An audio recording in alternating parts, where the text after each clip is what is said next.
शाम का वक्त था। मानव दफ्तर से लौटे। दरवाजे के बाहर चप्पलों का ढेर देखकर मानव हैरान भी थे। हर दिन की और तरह परेशान। पत्नी का नाम लेते हुए वो अंदर गए। नेहा, क्या बात है? सब ठीक तो है? आज फिर तुम्हारे लाडले ने कोई शैतानी की है क्या, जिसकी शिकायत लेकर पड़ोसी आए हैं या फिर घर में कोई मेहमान आए हैं? नेहा ने झट से मानव को चुप रहने का इशारा किया और धीरे से बोली, दीदी के ससुराल वाले आए हैं। सुबह आपके दफ्तर जाते ही दीदी नाराज होकर अपना सामान लेकर यहाँ आ गई थी। मैंने उन्हें कितना समझाया, पर उन्होंने मेरी एक ना मानी, और मानती भी कैसे? मम्मी जी उनके पक्ष में जो खड़ी थी। मानव बोला, मतलब बात बहुत बढ़ गई थी, तभी तो बबीता के ससुराल वाले यहाँ तक आ गए। तुमने मुझे बताया क्यों नहीं? हो सकता है मेरे कहने से वो मान जाती। मैंने पापा जी से कहा था, पर पापा जी बोले जब लड़की माँ बाप की नहीं सुन रही है तो भाई की क्या सुनेगी। तो मैंने आपको परेशान करना सही नहीं समझा। अब आप आए हो तो कर लो कोशिश। नेहा मानव का बैग लेकर चली गई। मानव ने सभी को नमस्कार किया। मानव की बहन बबीता उसके सामने रोनी सूरत बनाकर बोली, देख लो भाई, तुम्हारी बहन की क्या दशा हो गई है। इतने दिन तो मैं बर्दाश्त करती रही, फिर आज मैं यहाँ आ गई। अब मेरा यहाँ आना भी इन्हें गवारा नहीं है, जो मुझे परेशान करने यहाँ चले आए। मानव बोला, बबीता अपने परिवार वालों के लिए कैसे शब्दों का उपयोग कर रही है। बात चाहे जो भी हो, ये जीजा जी के माता पिता है, इतना तो ध्यान रख। और बात कोई भी ऐसी नहीं होती है जिसे सुलझाया नहीं जा सकता, क्यों अंकल जी? बबीता ने कुछ कहना चाहा तो मानव ने इशारे से उसे चुप करा दिया और बोला, नेहा, बबीता को अंदर ले जाओ। बबीता को जाने की इच्छा तो नहीं थी, पर उसे अंदर जाना पड़ा। मानव की माँ कामिनी जी बोली, मानव, तुम्हें अपनी बहन के पक्ष में खड़ा होना चाहिए, ना कि उसके ससुराल वालों के पक्ष में। मेरी बेटी को तकलीफ हुई होगी, तभी तो वो अपने मायके आई है।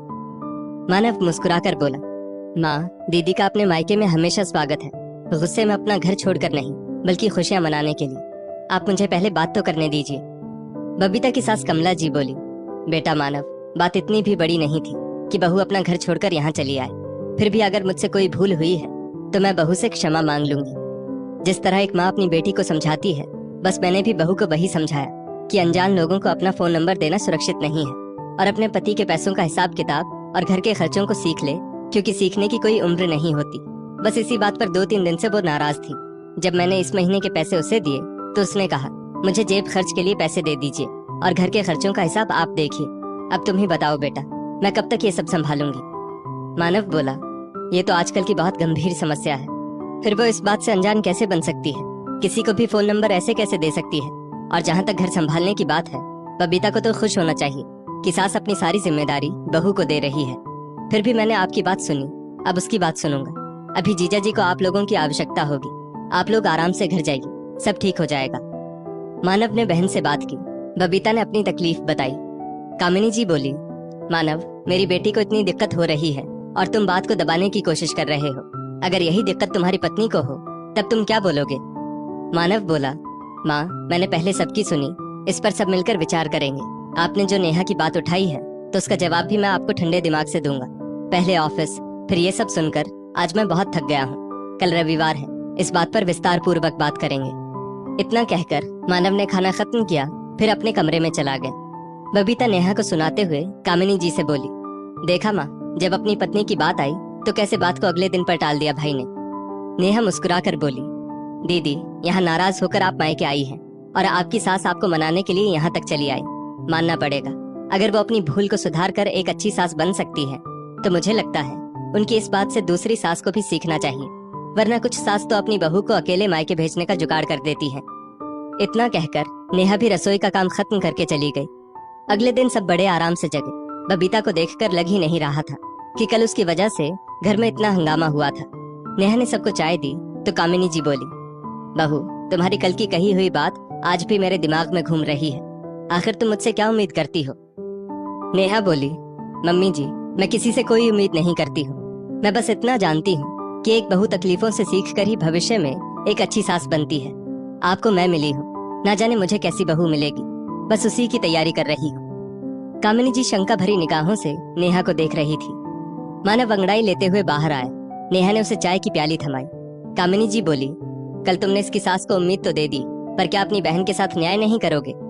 मानव बोला, माँ, आप क्या चाहती हैं कि बबीता पूरा जीवन मायके में बैठी रहे या अच्छी बहू ना बन पाए? उसकी सास या उसके सभी रिश्तेदार ये कहें कि इसकी माँ ने कुछ सिखाया ही नहीं था। जब आप बहू बनकर एक अच्छी सास बन सकती है तो आपकी बेटी एक अच्छी बहू क्यों नहीं बन सकती? है कोई जवाब?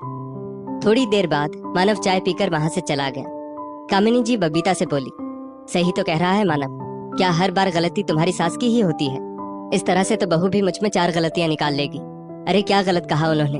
तुम अपना नंबर किसी अनजान को दे देती हो, कल को कहीं ऊंच नीच हो जाए तो परेशानी भी तो तुम्हें ही होगी। मैंने यहाँ अभी तक बहू को घर की चाबी नहीं दी है। तुम्हारी सास तो तुम्हें आगे बढ़कर घर की जिम्मेदारी दे रही है। अरे बेटा, मौका है, लपक लो और एक अच्छी बहू बनकर साबित कर दो कि तुम्हारी माँ ने तुम्हें किस काबिल बनाया है। माँ, ये अच्छा तरीका है। भाई ने आपको चने के झाड़ पर चढ़ा दिया और आप मुझे इस घर से निकालने की तैयारी करने लगी। मुझे सब पता है, भाई के कान में ये सब जरूर भाभी ने भरा है। मेरा यहाँ रहना किसी को पसंद जो नहीं आता।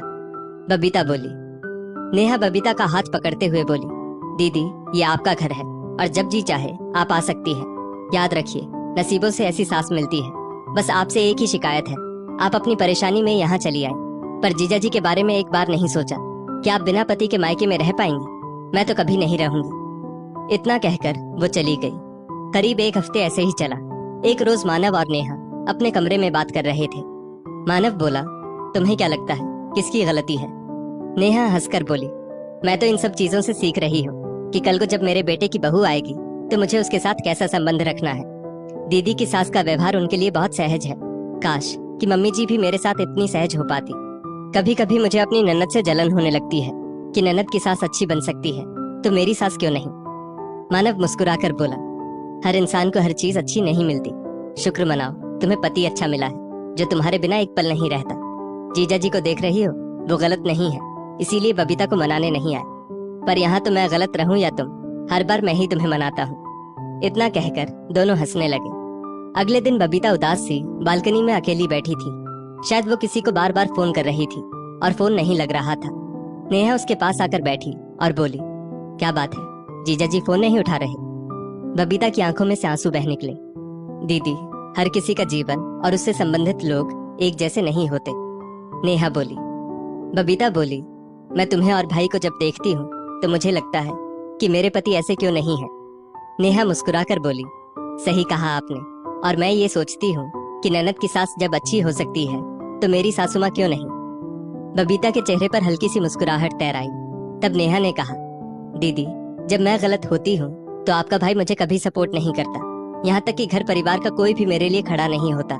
पर आपने एक बात गौर की, जीजा जी आपसे नाराज हैं, पर आपकी सास आपको मनाने यहाँ तक चली आई। इसका मतलब है कि वो अपने बेटे बहू का घर बसता हुआ देखना चाहती है। क्या मैं गलत कह रही हूँ? बबीता कुछ सोचने लगी तो नेहा बोली, एक कदम उन्होंने बढ़ाया, एक कदम आप बढ़ा लीजिए। भरोसा रखिए, सब कुछ अच्छा होगा। अगले दिन मानव चाय पी रहा था तो बबीता बोली, भाई, क्या ऑफिस जाते समय तुम मुझे मेरे घर तक छोड़ दोगे? मानव ने आश्चर्य से बबीता की तरफ देखा तो बबीता बोली, इस तरह से क्यों देख रहे हो?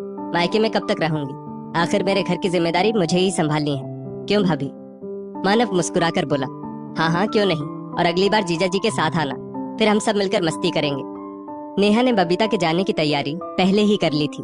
उसने उपहार दिए तो कामिनी जी बोली, बहू, तुम्हें अपनी ननद को भेजने की बड़ी जल्दी है, तभी तो तुमने तैयारी पहले से कर रखी है। बबीता बोली, माँ, एक बात बोलूं, बुरा मत मानिएगा। जब मेरी सास मेरे लिए अच्छी बन सकती है तो मेरी माँ तो उनसे भी अच्छी सास बन सकती है। मैं चाहती हूँ आप ऐसी सास बने कि मुझे अपनी भाभी को देखकर जलन हो कि आखिर किसकी सास अच्छी है। क्योंकि सास अगर भागों से मिलती है तो अच्छी बहू भी बड़े भाग्य से मिलती है, जो आपको मिली है। कुछ पल के लिए ही बबीता ने माँ से बातें की और सारी बात उन्हें समझा दी। कामिनी जी को एहसास हुआ कि जो काम एक माँ को करना चाहिए वो एक भाभी ने अपनी ननद के लिए किया। सबने बबीता को विदा किया। उसके जाने के बाद कामिनी जी ने नेहा से कहा, बहू, अगर मेरी कोई बात तुम्हें आज तक बुरी लगती थी तो तुमने मुझे पहले क्यों नहीं कहा? अगर तुम्हारी ननद की सास अच्छी बन सकती है तो क्या तुम्हारी सास अच्छी नहीं बन सकती? या तुम्हें भरोसा ही नहीं है? नेहा मुस्कुराकर अपनी सास के गले लग गई और बोली, मेरी सास दुनिया की सबसे अच्छी सास है, बस थोड़ी सी तीखी है, पर मुझे भरोसा है कि मैं अपने प्यार से उन्हें अपने जैसा बना ही लूंगी। कामिनी जी बोली, मुझे तुम पर पूरा भरोसा है। जो अपनी ननद का घर बसा सकती है वो अपने घर को स्वर्ग बना सकती है। मेरी पुरानी बातों को भूल जा, आज से हम एक नई शुरुआत करेंगे। अंत भला तो सब भला होगा। इतना कहकर उन्होंने नेहा को गले से लगा लिया। शाम को जब मानव घर आया तो देखकर हैरान था कि कामिनी जी और नेहा एक साथ बैठकर सास बहू का सीरियल देख रही थी। तब मानव ने कहा, कोई चाय पिलाएगा? तो कामिनी जी बोली, बेटा कल तो होली की तुम्हारी भी छुट्टी है, क्यों ना आज चाय तुम बनाओ, पीकर हम दोनों बताएंगे कि आखिर तुम घर के काम में कितने निपुण हो। मानव हैरानी से माँ और पत्नी को देख रहा था और वो दोनों ठहाके लगाकर हंसने लगी, जिसे देखकर मानव भी खुश हुआ कि अगर इन दोनों का रिश्ता अच्छा रहा तो घर में शांति बनी रहेगी। दोस्तों, इस स्टोरी को लेकर आपकी क्या राय है, नीचे कमेंट करके जरूर बताइएगा और ऐसी ही और भी बेहतरीन वीडियोस के लिए हमारा पेज जरूर फॉलो करें। हर दिन की तरह पत्नी का नाम लेते हुए वो अंदर गए। नेहा, क्या बात है, सब ठीक तो है? आज फिर तुम्हारे लाडले ने कोई शैतानी की है क्या, जिसकी शिकायत लेकर पड़ोसी आए हैं या फिर घर में कोई मेहमान आए हैं? नेहा ने झट से मानव को चुप रहने का इशारा किया और धीरे से बोली, दीदी के ससुराल वाले आए हैं। सुबह आपके दफ्तर जाते ही दीदी नाराज होकर अपना सामान लेकर यहाँ आ गई थी। मैंने उन्हें कितना समझाया पर उन्होंने मेरी एक ना मानी, और मानती भी कैसे, मम्मी जी उनके पक्ष में जो खड़ी थी। मानव बोला, मतलब बात बहुत बढ़ गई थी, तभी तो बबीता के ससुराल वाले यहाँ तक आ गए। तुमने मुझे बताया क्यों नहीं? हो सकता है मेरे कहने से वो मान जाती। मैंने पापा जी से कहा था, पर पापा जी बोले जब लड़की माँ बाप की नहीं सुन रही है तो भाई की क्या सुनेगी, तो मैंने आपको परेशान करना सही नहीं समझा। अब आप आए हो तो कर लो कोशिश। नेहा मानव का बैग लेकर चली गई। मानव ने सभी को नमस्कार किया। मानव की बहन बबीता उसके सामने रोनी सूरत बनाकर बोली, देख लो भाई, तुम्हारी बहन की क्या दशा हो गई है। इतने दिन तो मैं बर्दाश्त करती रही, फिर आज मैं यहाँ आ गई। अब मेरा यहाँ आना भी इन्हें गवारा नहीं है, जो मुझे परेशान करने यहाँ चले आए। मानव बोला, बबीता अपने परिवार वालों के लिए कैसे शब्दों का उपयोग कर रही है। बात चाहे जो भी हो, ये जीजा जी के माता पिता है, इतना तो ध्यान रख। और बात कोई भी ऐसी नहीं होती है जिसे सुलझाया नहीं जा सकता, क्यों अंकल जी? बबीता ने कुछ कहना चाहा तो मानव ने इशारे से उसे चुप करा दिया और बोला, नेहा बबीता को अंदर ले जाओ। बबीता को जाने की इच्छा तो नहीं थी, पर उसे अंदर जाना पड़ा। मानव की माँ कामिनी जी बोली, मानव तुम्हें अपनी बहन के पक्ष में खड़ा होना चाहिए, ना कि उसके ससुराल वालों के पक्ष में। मेरी बेटी को तकलीफ हुई होगी, तभी तो वो अपने मायके आई है। मानव मुस्कुराकर बोला, माँ दीदी का अपने मायके में हमेशा स्वागत है, गुस्से में अपना घर छोड़कर नहीं, बल्कि खुशियां मनाने के लिए। आप मुझे पहले बात तो करने दीजिए। बबीता की सास कमला जी बोली, बेटा मानव, बात इतनी भी बड़ी नहीं थी कि बहू अपना घर छोड़कर यहाँ चली आए। फिर भी अगर मुझसे कोई भूल हुई है तो मैं बहू से क्षमा मांग लूंगी। जिस तरह एक माँ अपनी बेटी को समझाती है, बस मैंने भी बहू को वही समझाया कि अनजान लोगों को अपना फोन नंबर देना सुरक्षित नहीं है, और अपने पति के पैसों का हिसाब किताब और घर के खर्चों को सीख ले, क्योंकि सीखने की कोई उम्र नहीं होती। बस इसी बात पर 2-3 दिन से वो नाराज थी। जब मैंने इस महीने के पैसे उसे दिए तो उसने कहा, मुझे जेब खर्च के लिए पैसे दे दीजिए और घर के खर्चों का हिसाब आप देखिए। अब तुम ही बताओ बेटा, मैं कब तक ये सब संभालूंगी? मानव बोला, ये तो आजकल की बहुत गंभीर समस्या है। फिर वो इस बात से अनजान कैसे बन सकती है? किसी को भी फोन नंबर ऐसे कैसे दे सकती है? और जहाँ तक घर संभालने की बात है, बबीता को तो खुश होना चाहिए कि सास अपनी सारी जिम्मेदारी बहू को दे रही है। फिर भी मैंने आपकी बात सुनी, अब उसकी बात सुनूंगा। अभी जीजा जी को आप लोगों की आवश्यकता होगी, आप लोग आराम से घर जाइए, सब ठीक हो जाएगा। मानव ने बहन से बात की। बबीता ने अपनी तकलीफ बताई।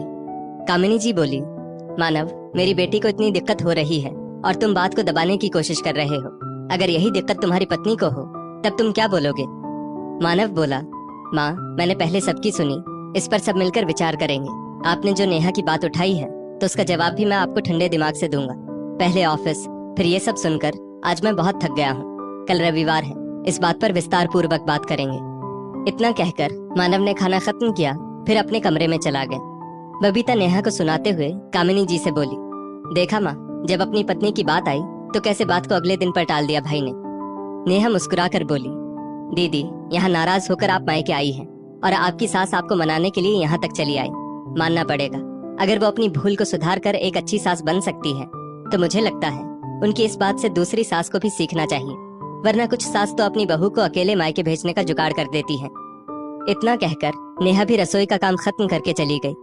अगले दिन सब बड़े आराम से जगे। बबीता को देखकर लग ही नहीं रहा था कि कल उसकी वजह से घर में इतना हंगामा हुआ था। नेहा ने सबको चाय दी तो कामिनी जी बोली, बहू तुम्हारी कल की कही हुई बात आज भी मेरे दिमाग में घूम रही है। आखिर तुम मुझसे क्या उम्मीद करती हो? नेहा बोली, मम्मी जी मैं किसी से कोई उम्मीद नहीं करती हूँ। मैं बस इतना जानती हूँ कि एक बहू तकलीफों से सीख कर ही भविष्य में एक अच्छी सास बनती है। आपको मैं मिली हूँ, ना जाने मुझे कैसी बहू मिलेगी, बस उसी की तैयारी कर रही हूँ। कामिनी जी शंका भरी निगाहों से नेहा को देख रही थी। मानव अंगड़ाई लेते हुए बाहर आया। नेहा ने उसे चाय की प्याली थमाई कामिनी जी बोली, कल तुमने इसकी सास को उम्मीद तो दे दी, पर क्या अपनी बहन के साथ न्याय नहीं करोगे? मानव बोला, माँ आप क्या चाहती हैं कि बबीता पूरा जीवन मायके में बैठी रहे या अच्छी बहू ना बन पाए? उसकी सास या उसके सभी रिश्तेदार ये कहें कि इसकी माँ ने कुछ सिखाया ही नहीं था। जब आप बहू बनकर एक अच्छी सास बन सकती है तो आपकी बेटी एक अच्छी बहू क्यों नहीं बन सकती? है कोई जवाब? थोड़ी देर बाद मानव चाय पीकर वहां से चला गया। कामिनी जी बबीता से बोली, सही तो कह रहा है मानव, क्या हर बार गलती तुम्हारी सास की ही होती है? इस तरह से तो बहू भी मुझ में 4 गलतियां निकाल लेगी। अरे क्या गलत कहा उन्होंने? तुम अपना नंबर किसी अनजान को दे देती हो, कल को कहीं ऊंच नीच हो जाए तो परेशानी भी तो तुम्हें ही होगी। मैंने यहाँ अभी तक बहू को घर की चाबी नहीं दी है। तुम्हारी सास तो तुम्हें आगे बढ़कर घर की जिम्मेदारी दे रही है। अरे बेटा मौका है, लपक लो और एक अच्छी बहू बनकर साबित कर दो कि तुम्हारी माँ ने तुम्हें किस काबिल बनाया है। माँ ये अच्छा तरीका है। भाई ने आपको चने के झाड़ पर चढ़ा दिया और आप मुझे इस घर से निकालने की तैयारी करने लगी। मुझे सब पता है, भाई के कान में ये सब जरूर भाभी ने भरा है। मेरा यहाँ रहना किसी को पसंद जो नहीं आता। बबीता बोली। नेहा बबीता का हाथ पकड़ते हुए बोली, दीदी ये आपका घर है और जब जी चाहे आप आ सकती है। याद रखिए, नसीबों से ऐसी सास मिलती है। बस आपसे एक ही शिकायत है, आप अपनी परेशानी में यहाँ चली आए, पर जीजा जी के बारे में एक बार नहीं सोचा कि आप बिना पति के मायके में रह पाएंगी? मैं तो कभी नहीं रहूंगी। इतना कहकर वो चली गई। करीब 1 हफ्ते ऐसे ही चला। एक रोज मानव और नेहा अपने कमरे में बात कर रहे थे। मानव बोला, तुम्हें क्या लगता है किसकी गलती है? नेहा हंसकर बोली, मैं तो इन सब चीजों से सीख रही हूँ कि कल को जब मेरे बेटे की बहू आएगी तो मुझे उसके साथ कैसा संबंध रखना है। दीदी की सास का व्यवहार उनके लिए बहुत सहज है। काश कि मम्मी जी भी मेरे साथ इतनी सहज हो पाती। कभी कभी मुझे अपनी ननद से जलन होने लगती है कि ननद की सास अच्छी बन सकती है तो मेरी सास क्यों नहीं? मानव मुस्कुराकर बोला, हर इंसान को हर चीज अच्छी नहीं मिलती। शुक्र मनाओ तुम्हें पति अच्छा मिला है जो तुम्हारे बिना एक पल नहीं रहता। जीजा जी को देख रही हो, वो गलत नहीं है, इसीलिए बबीता को मनाने नहीं आए। पर यहाँ तो मैं गलत रहूं या तुम, हर बार मैं ही तुम्हें मनाता हूँ। इतना कहकर दोनों हंसने लगे। अगले दिन बबीता उदास सी बालकनी में अकेली बैठी थी। शायद वो किसी को बार बार फोन कर रही थी और फोन नहीं लग रहा था। नेहा उसके पास आकर बैठी और बोली, क्या बात है, जीजा जी फोन नहीं उठा रहे? बबीता की आंखों में से आंसू बह निकले। दीदी हर किसी का जीवन और उससे संबंधित लोग एक जैसे नहीं होते, नेहा बोली। बबीता बोली, मैं तुम्हें और भाई को जब देखती हूँ तो मुझे लगता है कि मेरे पति ऐसे क्यों नहीं है। नेहा मुस्कुराकर बोली, सही कहा आपने, और मैं ये सोचती हूँ कि ननद की सास जब अच्छी हो सकती है तो मेरी सासू माँ क्यों नहीं? बबीता के चेहरे पर हल्की सी मुस्कुराहट तैर आई। तब नेहा ने कहा, दीदी जब मैं गलत होती हूँ तो आपका भाई मुझे कभी सपोर्ट नहीं करता, यहाँ तक कि घर परिवार का कोई भी मेरे लिए खड़ा नहीं होता। पर आपने एक बात गौर की, जीजा जी आपसे नाराज है, पर आपकी सास आपको मनाने यहाँ तक चली आई। इसका मतलब है कि वो अपने बेटे बहू का घर बसता हुआ देखना चाहती है। क्या मैं गलत कह रही हूँ? बबीता कुछ सोचने लगी तो नेहा बोली, एक कदम उन्होंने बढ़ाया, एक कदम आप बढ़ा लीजिए। भरोसा रखिए, सब कुछ अच्छा होगा। अगले दिन मानव चाय पी रहा था तो बबीता बोली, भाई क्या ऑफिस जाते समय तुम मुझे मेरे घर तक छोड़ दोगे? मानव ने आश्चर्य से बबीता की तरफ देखा तो बबीता बोली, इस तरह से क्यों देख रहे हो? मायके में कब तक रहूंगी? आखिर मेरे घर की जिम्मेदारी मुझे ही संभालनी है, क्यों भाभी? मानव मुस्कुराकर बोला, हाँ हाँ क्यों नहीं, और अगली बार जीजा जी के साथ आना, फिर हम सब मिलकर मस्ती करेंगे। नेहा ने बबीता के जाने की तैयारी पहले ही कर ली थी। उसने उपहार दिए तो कामिनी जी बोली, बहू तुम्हें अपनी ननद को भेजने की बड़ी जल्दी है, तभी तो तुमने तैयारी पहले से कर रखी है। बबीता बोली, माँ एक बात बोलूं, बुरा मत मानिएगा, जब मेरी सास मेरे लिए अच्छी बन सकती है तो मेरी माँ तो उनसे भी अच्छी सास बन सकती है। मैं चाहती हूँ आप ऐसी सास बने कि मुझे अपनी भाभी को देखकर जलन हो कि आखिर किसकी सास अच्छी है, क्योंकि सास अगर भागों से मिलती है तो अच्छी बहू भी बड़े भाग्य से मिलती है, जो आपको मिली है। कुछ पल के लिए ही बबीता ने माँ से बातें की और सारी बात उन्हें समझा दी। कामिनी जी को एहसास हुआ कि जो काम एक माँ को करना चाहिए वो एक भाभी ने अपनी ननद के लिए किया। सबने बबीता को विदा किया। उसके जाने के बाद कामिनी जी ने नेहा से कहा, बहू अगर मेरी कोई बात तुम्हें आज तक बुरी लगती थी तो तुमने मुझे पहले क्यों नहीं कहा? अगर तुम्हारी ननद की सास अच्छी बन सकती है तो क्या तुम्हारी सास अच्छी नहीं बन सकती, या तुम्हें भरोसा ही नहीं है? नेहा मुस्कुराकर अपनी सास के गले लग गई और बोली, मेरी सास दुनिया की सबसे अच्छी सास है, बस थोड़ी सी तीखी है, पर मुझे भरोसा है कि मैं अपने प्यार से उन्हें अपने जैसा बना ही लूंगी। कामिनी जी बोली, मुझे तुम पर पूरा भरोसा है, जो अपनी ननद का घर बसा सकती है वो अपने घर को स्वर्ग बना सकती है। मेरी पुरानी बातों को भूल जा, आज से हम एक नई शुरुआत करेंगे, अंत भला तो सब भला होगा। इतना कहकर उन्होंने नेहा को गले से लगा लिया। शाम को जब मानव घर आया तो देखकर हैरान था कि कामिनी जी और नेहा एक साथ बैठकर सास बहू का सीरियल देख रही थी। तब मानव ने कहा, कोई चाय पिलाएगा? तो कामिनी जी बोली, बेटा कल तो होली की तुम्हारी भी छुट्टी है, क्यों ना आज चाय तुम बनाओ, पीकर हम दोनों बताएंगे कि आखिर तुम घर के काम में कितने निपुण हो। मानव हैरानी से माँ और पत्नी को देख रहा था और वो दोनों ठहाके लगाकर हंसने लगी, जिसे देखकर मानव भी खुश हुआ कि अगर इन दोनों का रिश्ता अच्छा रहा तो घर में शांति बनी रहेगी।